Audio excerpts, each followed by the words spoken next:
नमस्कार। कार्यक्रम ख़ास मुलाकात में आपका बहुत बहुत स्वागत है। और आज इस कार्यक्रम में हमारे साथ भारतीय जनता पार्टी के एक ऐसे सीनियर लीडर हैं जो चुनावी राजनीति के हर पेंचो खम को बखूबी समझते हैं, बल्कि जिस भाजपा की शैली की आज बड़ी चर्चा हो रही है, उस शैली के आरंभिक उद्गम, माफ़ कीजिएगा थोड़ी सी कठिन हिंदी है, उद्गम स्रोतों के वो प्रणेता हैं।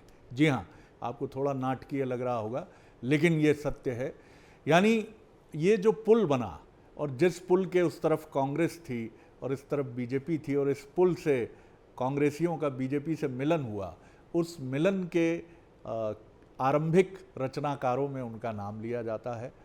और निश्चित तौर पर उनकी अपनी राजनीति की एक शैली है, बिंदास, बेबाक, खुलकर बात कहने की। और अभी राजनीति का बहुत लंबा अध्याय उनके भीतर अभी भी है। ये अलग बात है कि इस बार की चुनावी राजनीति में कामयाबी उन्हें नहीं मिली, लेकिन अटल जी से लेकर, इंदिरा जी से लेकर, दिग्विजय सिंह जी से लेकर, शिवराज जी से लेकर, ऐसा कौन राजनेता है जो इस जंग में कभी ना कभी इसका, मैं ये नहीं कहूँगा स्वाद चखता है, लेकिन ये होता ही है। और इतिहास बताता है कि आप इन अनुभवों से, और इससे जैसा कहा भी जाता है कि सफलता जितना नहीं सिखाती उतना चुनौतियां सिखाती हैं। बिल्कुल ठीक है, मेरे अपनी ज़िंदगी का भी यही फ़लसफ़ा रहा है। हमारे साथ हैं भारतीय जनता पार्टी के सीनियर लीडर, चुनाव प्रबंधन के माहिर, जिनकी भूमिका हमेशा स्मरणीय रही है और आगे भी पार्टी लाभ लेती रहेगी, पूर्व कैबिनेट मंत्री डॉक्टर नरोत्तम मिश्रा। बहुत स्वागत करता हूं डॉक्टर साहब। धन्यवाद सर जी। आपका वैसा ही रूप स्वरूप बिल्कुल बरकरार है और ये बताता है कि आप जो मिल गया उसी को मुकद्दर समझ लिया, यही शैली आपकी रही है। हम सब आपकी भावी भूमिका का बड़ा इंतज़ार कर रहे हैं और सबको मालूम है कि वो भूमिका आपको मिलेगी, क्योंकि आपकी शैली, चाहे वो संगठन में आपका कोई ना कोई प्रयोग हो या फिर आगे कोई चुनाव में किसी तरह की कोई भूमिका हो, लेकिन थोड़ा सा कुछ विलम्ब हो रहा है, ऐसा लगता है। नहीं, मुझे नहीं लगता। मेरे को काम पार्टी ने सदैव दिया है। चुनाव के तत्काल बाद उन्होंने ज्वाइनिंग कमेटी का काम मुझे दिया, ज्वाइनिंग का काम जी। वर्तमान में महाराष्ट्र का जो काम दिया हुआ है, और ऐसे ही चाहता हूँ। पार्टी ने बहुत दिया है। कोई व्यक्ति 30 साल विधायक रह ले, 16-17 साल मंत्री रह ले, तो पार्टी ने कोई कमी नहीं रखी है देने में, और जो प्राप्त है अभी वो पर्याप्त है। फुल मस्तियों के साथ हूँ। नहीं, ये तो आपका बहुत, जब आप कैबिनेट मंत्री थे तब भी मैंने आपसे यही सुना और उसके पहले भी सुना, मतलब 20-25 वर्षों का तो मेरा अनुभव है कि जो प्राप्त है वही पर्याप्त है। हाँ, जिसका मन मस्त है उसके पास समस्त है। आहा, वाह वाह वाह। या जो कहें कि अच्छी जिसकी मस्ती जिंदा है उसकी हस्ती जिंदा है, जी। वरना जबरदस्ती जिंदा है। वाह, कहा, क्या बात। तो ये आसान नहीं है डॉक्टर साहब। जो लोग देख रहे हैं, कई लोग, आज का दौर ऐसा है कि बहुत जल्दी सब कुछ होते हुए भी जिनको सब कुछ प्राप्त है फिर भी वो उनके लिए अपर्याप्त है। उनसे क्या कहेंगे आप? नहीं, मैं तो सिर्फ इतना ही कहूँगा उन सबसे कि जिसको घुटने मोड़ के सोना आ गया उसके लिए कोई चादर छोटी नहीं पड़ती। हाँ, वाह वाह वाह वाह। तो इसलिए ईश्वर पे पूरा भरोसा रखो और आगे बढ़ो। आगे बढ़ते जी। जैसा मैंने कहा आरंभिक भूमिका में भी कि व्यक्ति को जितना सक्सेस नहीं सिखाती उतना चैलेंजेस सिखाते हैं। एक चैलेंज था, मैं नहीं कहूँगा बहुत बड़ा चैलेंज था, ये हर राजनेता को कहीं ना कहीं जीवन में, चाहे वो कितना कामयाब क्यों ना हो, उसको ये चैलेंज कभी ना कभी आता है और इसके लिए खुद वो जिम्मेदार नहीं होता। कई बार परिस्थितियाँ रहती हैं, कई बार कुछ चीज़ें हैं जिनको रीड करने में व्यक्ति, इस अनुभव ने आपको क्या सिखाया? मैंने अपने हार को स्वयं ही आत्मालोचन किया था और मैं ऐसा मानता था कि मेरी किसी न किसी कार्य पद्धति में दोष रहा होगा, इसलिए जनता ने नहीं जिताया। मैं अपने अंदर सुधार करूंगा और मनुष्य को जीवन भर सुधारवादी होना चाहिए। जी जी। और जीवन भर विद्यार्थी भी होना चाहिए। हर घटना से कुछ न कुछ सीखने को मिलता है। तो इसलिए ये घटना थी और इससे हम निश्चित रूप से सीखेंगे और जो कमी होगी उसे दूर करेंगे, सेवा के क्षेत्र को और बढ़ाएंगे। लेकिन मैं ये भी सुनता हूँ कि अब दतिया में लोग कहते हैं कि डॉक्टर साहब का मुख्य भूमिका में जनप्रतिनिधि के तौर पर न रहना बड़ा अनफॉर्चुनेट है। तो कई बार मैं ये नहीं कहूँगा जनता मिस्टेकन करती है, लेकिन परिस्थितियों का, क्योंकि अब चुनाव बड़ा प्रबंधन का विषय हो गया, कुछ गणित इधर उधर हो जाते हैं तो चुनाव के नतीजे जैसा आपने हरियाणा में करके दिखाया। तो क्या आपको लगता है कि दतिया की जो पराजय थी वो आपकी नहीं थी, वो चुनाव प्रबंधन में कुछ समीकरण आगे पीछे किए गए या हो गए जिनकी वजह से ऐसा हुआ? अरे अब कुछ भी कहने से जन आदेश के सम्मान को ठेस लगती है, इसलिए जनादेश को सर माथे रखना ये मैं मानता हूँ। जनादेश को ठेस नहीं लगाना चाहिए, उसको स्वीकार करना यही मैं अच्छा मानता हूँ, और इसलिए मैंने उस जनादेश को स्वीकार किया, सर झुका के स्वीकार किया। ये आपने बहुत बड़ी बात कही डॉक्टर साहब। और लोकतंत्र में अब हम ये देखते हैं कि जनादेश को भी चैलेंज करने की बड़ी कोशिशें होती हैं। हो जाता है कभी कभी, वातावरण इस तरह का बन गया था आखिरी के समय में कि निकल गया, चुनाव का एक फेज था, फिर मस्ती में आ गए अपनी में। जी जी। हाँ, कभी दतिया से आपका लगाव तो मुझे पता है कि वैसा का वैसा ही है। हाँ, और मैं आपकी हर भूमिका शनिवार भी इतवार वैसी की जाता वैसी है। बिल्कुल वैसे। और रोज सेवा के माई के पास तो जाना ही पड़ता है, दतिया माई का दरबार है। चुनाव का था फेस एक था, वो एक न माझी न रहबर न हक में हवाएं है, कश्ती भी जर्जर ये कैसा सफर है, वो अलग ही मजा है फकीरी का अपना, न पाने की चिंता न खोने का डर है। क्या बात है, क्या बात है। तो क्या हम ये भी माने कि ये फ़कीरी जो है, क्योंकि ये सब कुछ जल्दी ही फिर सामान्य होगा, इसके लिए आपको मंगल कामनाएं भी हैं, फिर चुनावी राजनीति में आप फिर उभर कर सामने आएंगे, और पद और ये तमाम चीज़ें तो कभी आपसे दूर रही नहीं, और हो सकता है आने वाले चंद महीनों में फिर कुछ ऐसा सकारात्मक घटे कि संगठन में महत्वपूर्ण भूमिका फ़कीरी ऐसे ही रहेगी। मैंने एक बार फिर इस बात को दोहराऊंगा कि पार्टी ने सदैव मुझे काम पे रखा है। चुनाव के तत्काल बाद से ही आप देखिए कोई ना कोई काम में रहा हूँ, और आज भी महाराष्ट्र में लगातार हूँ, कल ही लौट के आया हूँ। और इसलिए काम है, और जो काम है उसमें मन भी लग रहा है, अच्छा भी लग रहा है। हाँ, महाराष्ट्र में क्या देख रहे हैं आप सिचुएशन? हरियाणा की तरह वहाँ भी कहा जा रहा है बीजेपी के लिए आसान नहीं है। नहीं, जो लोग कहते थे उन्हें हरियाणा का अध्ययन नहीं होगा, और जो महाराष्ट्र के बारे में कह रहे हैं उन्हें अध्ययन नहीं है। जी। भाजपा भारतीय जनता पार्टी के नेतृत्व में जो युति बनी हुई है उसकी सरकार बनने वाली है। आप देख लेना, ये सब उड़ जाएंगे पत्ते की तरह, इतनी जोर से माननीय मोदी जी का आभा मंडल जब मोदी जी पहुंचेंगे, एक भी नहीं टिका हुआ दिखेगा आपको।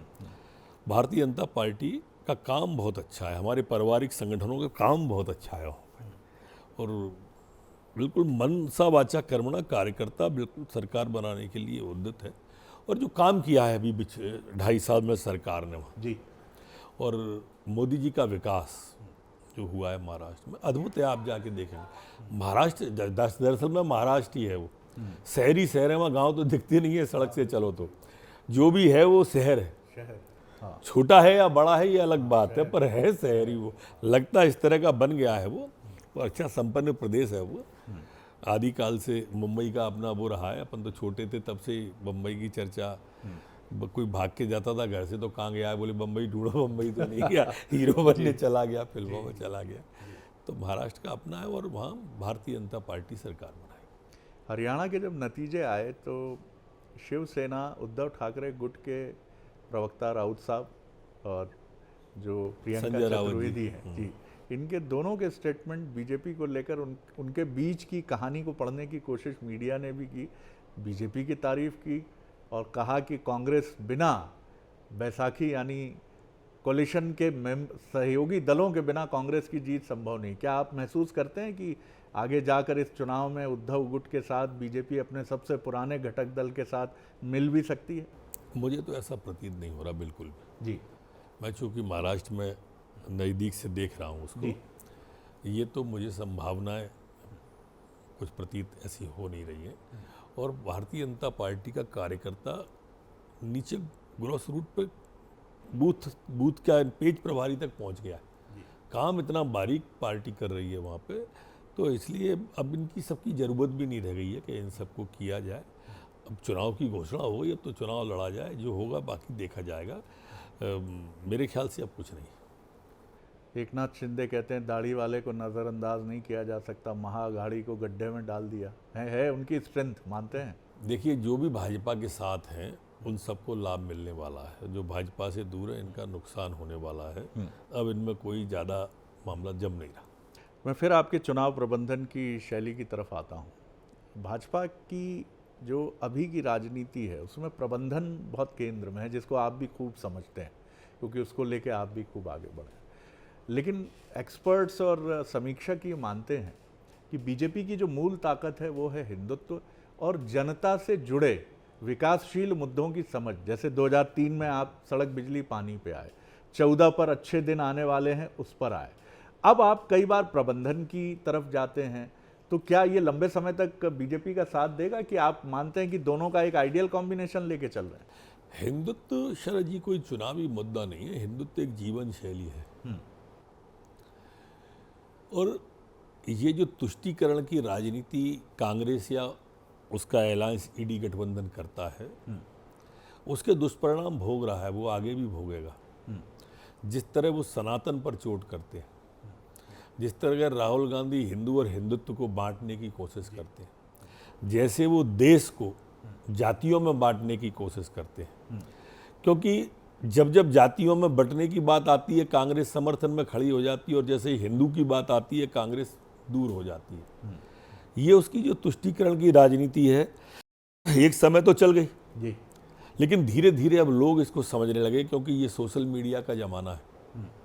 हर बात वायरल होती है, हर संवाद वायरल होता है जी, और इसलिए अब लोग इस बात को समझने लगे हैं और कांग्रेस का या उसके सहयोगी दलों का जो तुष्टीकरण की राजनीति है, अल्पसंख्यक वोटों को डर दिखा के इकट्ठा रखने की राजनीति है, हिंदू को जातियों में रख के बांटने की जो उसकी राजनीति है, अब नीचे तक उतर रही है, इसलिए सफल नहीं होंगे ये।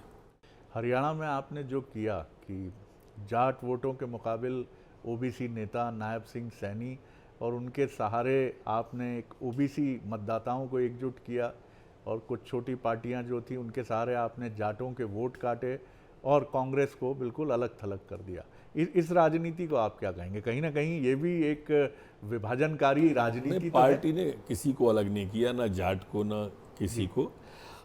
हर चुनाव की हर पार्टी की अपनी एक रणनीति होती है और हर व्यक्ति या संस्था या पार्टी उस रणनीति के तहत काम करती है।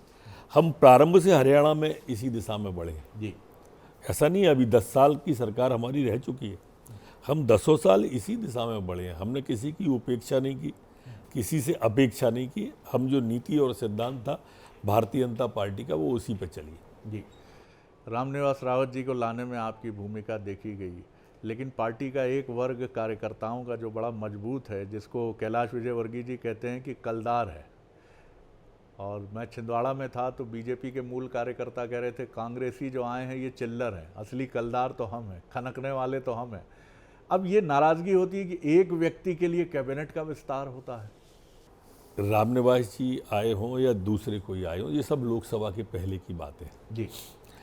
छिंदवाड़ा की भी आपने बात की, वो भी लोकसभा के पहले की बात है। मुझे लोकसभा के पहले में पार्टी ने ज्वाइनिंग टोली का प्रमुख बनाया जी, वो मेरे को पार्टी ने जिम्मेदारी दी थी, तो वो मेरा फर्ज था किसको लाना है नहीं लाना है, उस चर्चा में मैं भाग लूँ। लेकिन ये सच है कि सब मोदी जी के आभा मंडल से प्रभावित होकर आ रहे थे, मोहन यादव जी के बीडी भाई के आभा मंडल से प्रभावित होकर आ रहे थे। मेरी एक उसमें गिलहरी वाली भूमिका सिर्फ थी, लेकिन आप ये तो मानेंगे कि वो जो भी था हम अपने लक्ष्य में कामयाब हुए और 29 में से 29 सीटें जीते। अब जो कमिटमेंट किए थे वो तो पूरा करना ही चाहिए, इसमें क्या है। जहाँ तक हमारे कार्यकर्ताओं का बात है, वो हमारे प्राण हैं और वो हमसे कभी अलग नहीं हो सकते, हम उनसे अलग नहीं हो सकते। उनका सम्मान हमारा सम्मान है और भाजपा का कार्यकर्ता सर्वश्रेष्ठ कार्यकर्ता है, मैं ऐसा मानता हूँ। लेकिन लोग ये पूछते हैं कि वो कब तक इंतजार करेगा, जो पार्टी का मूल कार्यकर्ता है। आप नहीं, कहीं इंतजार की बात ही नहीं है, सबको सम्मान यथास्थान मिल ही रहा है जी, सबको, कोई नहीं छोड़ा जा रहा है।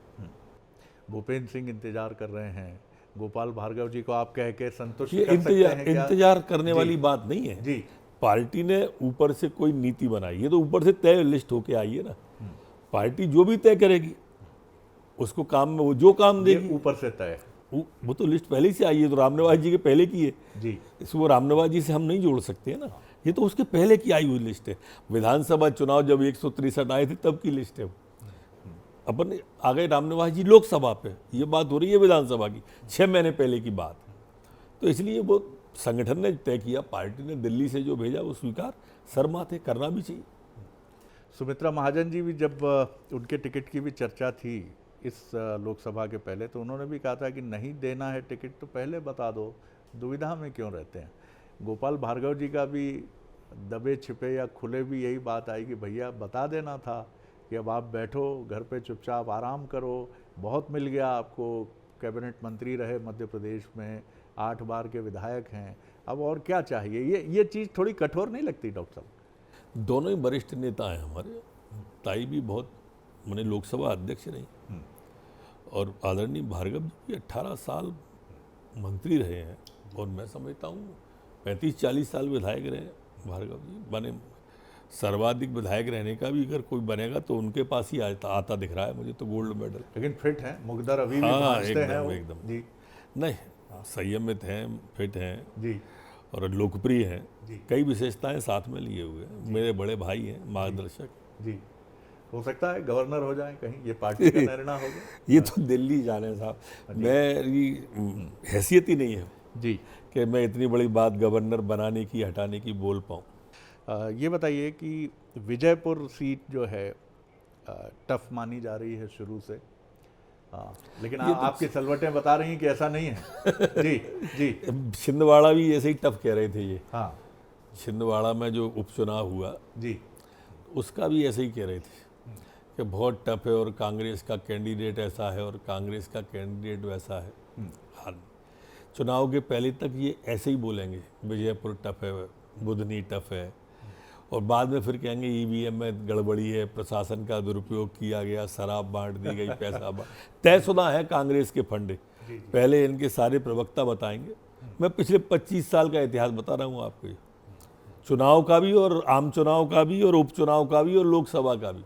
पहले बिल्कुल ऐसे बाँछें खींचते हैं और जब हारते हैं तो कहते हैं कि ईवीएम में गड़बड़ी है, प्रशासन का दुरुपयोग किया, मशीनरी का दुरुपयोग किया, पैसा बांटा, ये बांटा, वो बांटा। ये यहाँ दोनों में भी आप यही सुनोगे।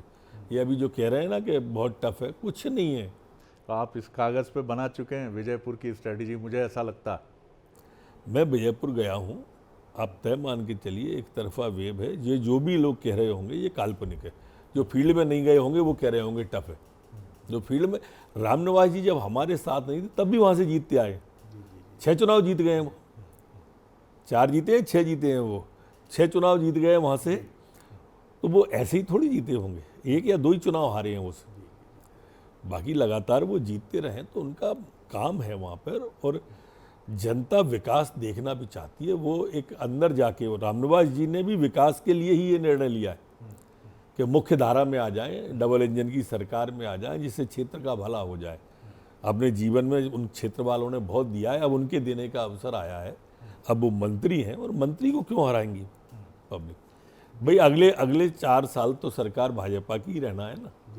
4 साल में बहुत कुछ कर सकते हैं और करने की जिजीप्सा है रामनिवास रावत जी में, करने की क्षमता है, इच्छा है।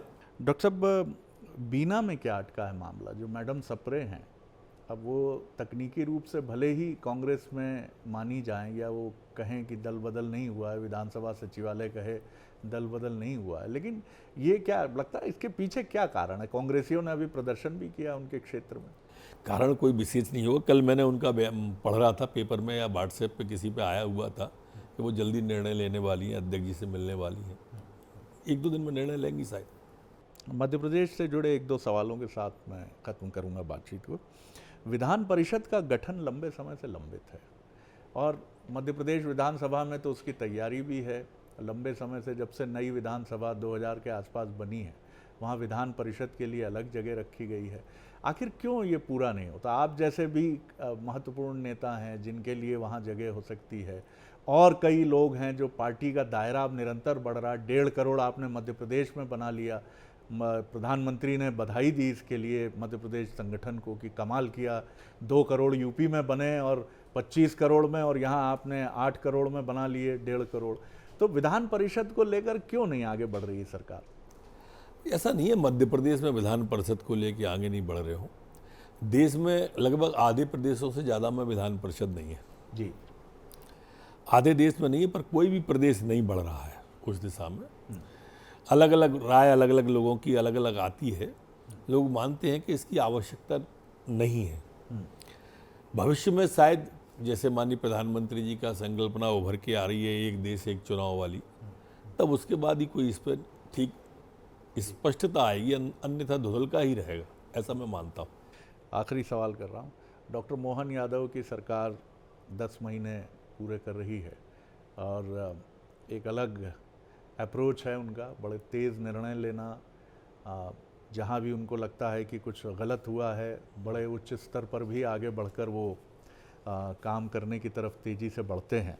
और सबसे महत्वपूर्ण बात जो देखी जा रही है कि निवेश को आकर्षित करने के लिए, क्योंकि निवेश डिमांड नहीं किया जा सकता, मांगा नहीं जा सकता, आप उसको अट्रैक्ट कर सकते हो, इस पर उनकी बड़ी चौतरफा कोशिशें हैं। कैसे देखते हैं आप? मैं अच्छे रूप में देखता हूँ इसको, और एक सकारात्मकता लेके वो चल रहे हैं जी। और मेरे संग तो संयोग ऐसा हुआ है कि मैं तो जब फ़ोन लगाता हूँ मोबाइल पे उनके, वो 1 मिनट में लाइन पे आ जाते हैं। ये बात मैंने खुद मोबाइल उठाते हैं। जब एक चीफ मिनिस्टर खुद मोबाइल अगर उठाता है तो अपने आप में बहुत बड़ी बात है। मोबाइल तो आपका भी उठता रहा है पहली घंटी नहीं, में। मैं कभी उतने बड़े पद पे नहीं रहा, मैं बहुत छोटे पे रहा। भविष्य के लिए अनंत संभावना खुली है पर जी। एक उनकी निरंतरता जो ने सीएम बनने के बाद करी, लगातार प्रवास, पंडित दीनदयाल जी के मंत्र को जैसे उनने अंगीकार कर लिया, स्वीकार कर लिया, चरे बहती। आप देखेंगे प्रतिदिन सुबह से लगातार चलना, देर रात तक चलना, ये वास्तव में हर व्यक्ति तक पहुंचना, हर व्यक्ति तक पहुंचने की कोशिश करना, जिलों में पहुंचना। आजकल ये उपचुनाव और राज्यों के चुनाव हो रहे हैं, उसमें लगातार हर स्टेट के अंदर आज उनकी डिमांड आ रही है। ये बहुत अच्छा मानता हूँ।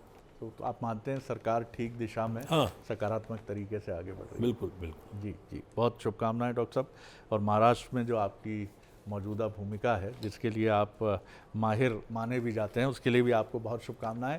ये थे डॉक्टर नरोत्तम मिश्रा। शैली वही है, खनक चमक दमक वही है। ख़ास मुलाकात में इतना ही। अगली बार एक और ख़ास शख्सियत को लेकर मिलेंगे। नमस्कार।